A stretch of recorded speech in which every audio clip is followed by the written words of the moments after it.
I mean, if you taken a look at anything from like the EVGA, Afghanistan Firebird, 69S. Ooh, do you have a soldering iron? I think I'm gonna get an ATX Ass Fisher Titan Vulcan C essential oil diffuser for my next build. Yo, honestly, if you bring an apple around me, I'll cut your fucking head off.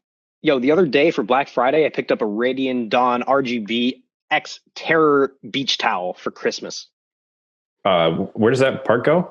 My screen time, don't even ask. I don't know why I'm paying for so much apartment rent when all I need is my PC. The other day, I downloaded the Bible from a DDL website illegally. The human body can only process 14 and a half vectors per second. I love data. The Radeon Evangelion 16 crushes that figure out of the water. I wish I could just buy data. I'm going to go to Whole Foods and get a raw scallion and stick it in my ass. I made a death pact with Satan.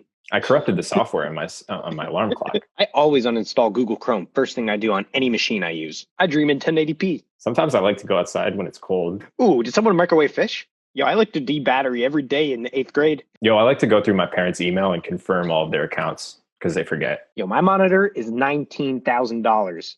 Yo, how many frames does that rig give you? Dude, I mean, honestly, you could probably get like a Fisher Price Soul Reaper Eye Piercer Z for, I don't know, like $30 more. That'll get you more flops per buck. How did you get your rig that sick, my man? Ooh, I'm rocking a OnePlus Orphis Benghazi Max Elemental Titan Plus Hero Edition Huevo Ranchero. Got it linked up to my Critical Phantom G Elron Hubbard that I picked up. That's great value. Oh, yeah. That's really something. Oh, yeah, A bit of a thrifty spender, That's nice. Spend if I don't need to. Oh, that's cool, man. I respect you for that. I'm always on the hunt for a good deal on parts. I love that in a person. I'm a bit of a parts shark.